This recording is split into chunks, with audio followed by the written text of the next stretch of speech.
آپ سب کو میری طرف سے اسلام. NWB میں آپ سب کو خوش آمدید کہتی ہوں. آج کا ہمارا ٹاپک ہے مہرے، 7 مہرے. ہم دیکھتے ہیں کہ ایک تخت ہے جس پر خدا باپ بیٹھے ہوئے ہیں، اور خدا باپ کے ہاتھ میں کیا ہے؟ ایک کتاب ہے جو 7 مہرے لگا کر بند کیا گیا ہے جس کو، اور وہ مہروں کو کون کھولے گا؟ ذبح کیا ہوا برہ جو تخت کے سامنے کھڑا ہے، وہ اس مہروں کو کھولے گا. آئے ہم پڑھتے ہیں مکاشفہ 6 باب اور اس کی 2 آیت. اور میں نے نگاہ کی تو کیا دیکھتا ہوں کہ ایک سفید گھوڑا ہے اور اس کا سوار کمان لیے ہوئے ہے. اسے ایک تاج دیا گیا اور وہ فتح کرتا ہوا نکلا تاکہ اور بھی فتح کرے. ہم غور کرتے ہیں کمان پر کہ کمان کس کا ہتھیار ہے. پیدائش 10 باب 9 آیت میں ہم دیکھتے ہیں نمرود خداوند کے سامنے سورما ہوا ہے. اور ہم دیکھتے ہیں افسیوں 6 باب اور 16 آیت میں ایمان کی سپر لگا کر قائم رہو تاکہ شریر کے جلتے تیروں کو بجھا سکے. یہ ہتھیار کس کا ہے؟ شریر کا ہتھیار ہے یہ. اور آگے ہم دیکھتے ہیں کہ وہ کرتا کیا ہے. اس کو ایک تاج دیا گیا ہے. تاج کا مطلب ہے اختیار اس کو دیا گیا ہے، اور وہ فتح کرتا ہوا نکلتا ہے تاکہ اور بھی فتح کرے. اور فتح کیا کر رہا ہے؟ لوگوں کو فتح کیسے کروا رہا ہے؟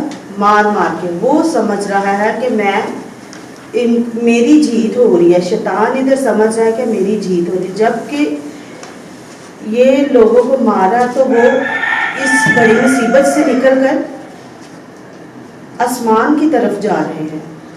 یہ روحیں اوپر کی طرف جا رہی ہیں. آگے ہم دیکھتے ہیں کہ متی 21 باب اور 25 آیت میں یہ ایسی بڑی مصیبت ہوگی اس دن کہ نہ کبھی ہوئی ہے اور نہ کبھی ہوگی. اتنی بڑی مصیبت کا دن ہوگا. اور آگے ہم دیکھتے ہیں کہ اختیار، اس کو اختیار کتنے ماہ کا دیا گیا ہے؟ 42 مہینے کا اس کو اختیار دیا گیا ہے کہ وہ فتح کرے.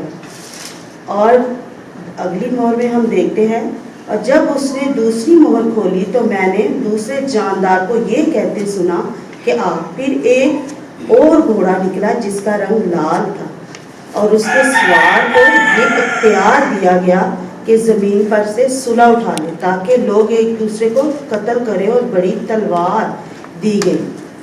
اب غور کرتے ہیں کہ صلہ اٹھا لے. صلح یہ وہ لوگ ہے کہ ایک دوسرے کی برداشت ہی ختم ہو جائے گی اور لوگ ایک دوسرے کو قتل کریں گے. 2 گروپ ہوں گے، ایک جو نبوت کر رہا ہوگا خدا کے لوگ ہوں گے، اور دوسرا جو شیطان کا، وہ یہ چاہتے ہوں گے کہ ہمارا شیطان کی چھاپ لے لی جائے اور یہ ہماری طرف آ جائے. اور لکھا ہے کہ لوگ تم کو عدالتوں کے حوالے کریں گے. مرکز 13 باب 12 اور 13 آیت میں کہ لوگ تم کو عدالتوں کے حوالے، اتنی وہ لوگوں کو اذیت دیں گے کہ لوگ جو چھاپ لگوا لیں. پر جو اس مہر میں قائم رہے گا خدا کی گواہی پر، وہ مارے تو جائیں گے پر وہ آسمان کی طرف جائیں گے. ان کو یہ مہر مقدسین کے قتل کو بھی ظاہر کرتی ہے. آگے ہم دیکھتے ہیں کہ تیسری مہر. جب اس نے تیسری مہر کھولی تو میں نے تیسرے جاندار کو یہ کہتے سنا کہ اور میں نے نگاہ کی تو کیا دیکھتا ہوں کہ ایک کالا گھوڑا ہے اور اس کے سوار کے ہاتھ میں ایک ترازو ہے. اور ہم دیکھتے ہیں کہ کالا رنگ جو ہے دکھ، مصیبت اور تنگی کو ظاہر کرتا ہے. ترازو جو ہے خشکسالی، راشن کی کمی کو جو ہے ظاہر کر رہا ہے. اور میں نے گویا ان چاروں جانداروں کے بیچ میں سے یہ آواز آتی سنی کہ روح دینار کے سیر پر اور जो दिनार के 3 सेर और तेल और मैं का नुकसान ना कर। ये लाइन जो है महंगाई को जाहिर कर रही है। और तेल और मैं का नुकसान ना कर, क्योंकि शरीयत के मुताबिक जो इसराइल है वो खुदा की हैकल में मैं और तेल जो इस खुदा की इबादत के लिए इस्तेमाल करते हैं, जब बड़ी मुसीबत होगी तो हैकल बनाई जाएगी, तो ये दोनों चीज़ों का इस्तेमाल होगा, इसलिए नुकसान ना कर। और जब उसने चौथी मौत खोली तो मैंने चौथे जानदार को ये कहते सुना कि आ, और मैंने निगाह की तो क्या देखता हूँ कि एक जर्द सा घोड़ा है, उसके सवार का नाम मौत है और आलम रवा उसके पीछे पीछे है। और इनको चौथाई ज़मीन पर ये इख्तियार दिया गया है कि तलवार और काल और वबा और ज़मीन के दरिंदों से लोगों को हलाक करें। अब हम गौर करते हैं कि जो उस घोड़े पर सवार है उसका नाम है मौत। और आलम रवा वो जगह है जहाँ अमीर आदमी और गरीब लाजर था बाप इब्राहिम की गोद में। जो आलम रवा के 2 हिस्से हैं, उसको रूहों की ठहरने की जगह भी कहा जाता है।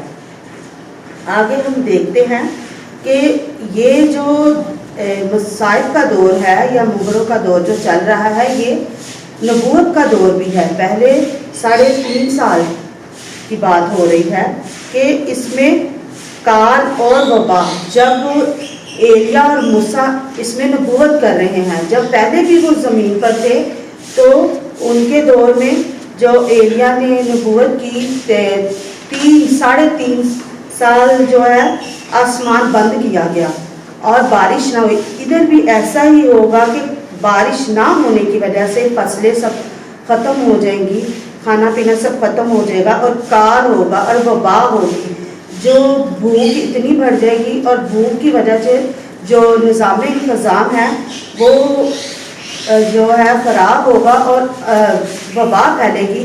और इतनी बड़ी मुसीबत का दिन होगा कि लोग जो हैं निकलेंगे शहरों से, इस बड़ी कत्लो गैरत से निकलकर जंगलों मैदानों की तरफ भागेंगे जहाँ दरिंदे होते हैं। अब दरिंदों की खुराक क्या होती है? छोटे जानदार जो होते हैं, छोटे जानवर जो होते हैं या कोई, वो भी जो है ये मुसीबत है सबके लिए होगी, क्योंकि काल का दौर होगा। वो मर चुके होंगे भूख और प्यास की वजह से और दरिंदे भूखे होंगे। जब लोगों को उधर देखेंगे जो छुपे होंगे तो वो उनको खाएंगे और दरिंदे इस तरह वो हलाक करेंगे। आगे हम देखते हैं कि 5वीं मोहर। और जब उसने 5वीं मोहर खोली तो मैंने कुर्बानगाह के नीचे उन रूहों को देखा। वो कौन सी रूहें हैं? वो यही रूहें हैं जो कत्ल हो के खुदा की गवाही पर कायम रहने की वजह से जो मारे जा रहे हैं। और हमने पढ़ा पिछली मोहर में आलम रवा पहले मुकाशफा के बाब में हम जब पढ़े तो आलम रवा की जो कुंजियां हैं वो यीशु मसीह ने ले ली। जब वो आलम रवा में 3 दिन उतरे तो उन्होंने शैतान से वो कुंजियां छीन ली। आलम रवा बंद है, इसी वजह से जो रूहें हैं आसमान पर जा रही हैं कुर्बानगाह के नीचे, और वो गवाही के कायम रहने के सबब से मारे जा रहे हैं। और वो चला कर कह रही है कि हमारा इंसाफ करो, हमारा इंसाफ करो। तो खुदा उनको कह रहा है और भी जो लोग हैं उनका शुमार होना है, गवाही पर जो औरों ने भी कायम रहना है, कत्ल होना, वो उनका शुमार इनमें और होना है और इकट्ठा ही सबका जो है हिसाब होगा और उनको सफ़ेद जामे दिए गए। इसका मतलब है कि उनको पाकीज़गी के लिबास दिए गए। और आगे हम देखते हैं मुकाशफा 8 बाब और उसकी पहली 2 आयत। और जब उसने 7वीं मोहर खोली तो आधे घंटे के करीब आसमान में खामोशी रही और मैंने उन 7 फरिश्तों को देखा जो खुदा के सामने खड़े रहते हैं और उन्हें 7 नरसिंगे दिए गए। इसका मतलब है इस खामोशी में ये काम हो रहा था कि जो खुदा के तख्त के सामने 7 फरिश्ते खड़े रहते हैं खुदा की प्रोटेक्शन के लिए, ये नरसिंगे उनको दिए जा रहे हैं। और दिए क्यों जा रहे हैं? ताकि वो बजाए। इस कलाम के वसीला से खुदा हम सबको बरकत दे। आमीन।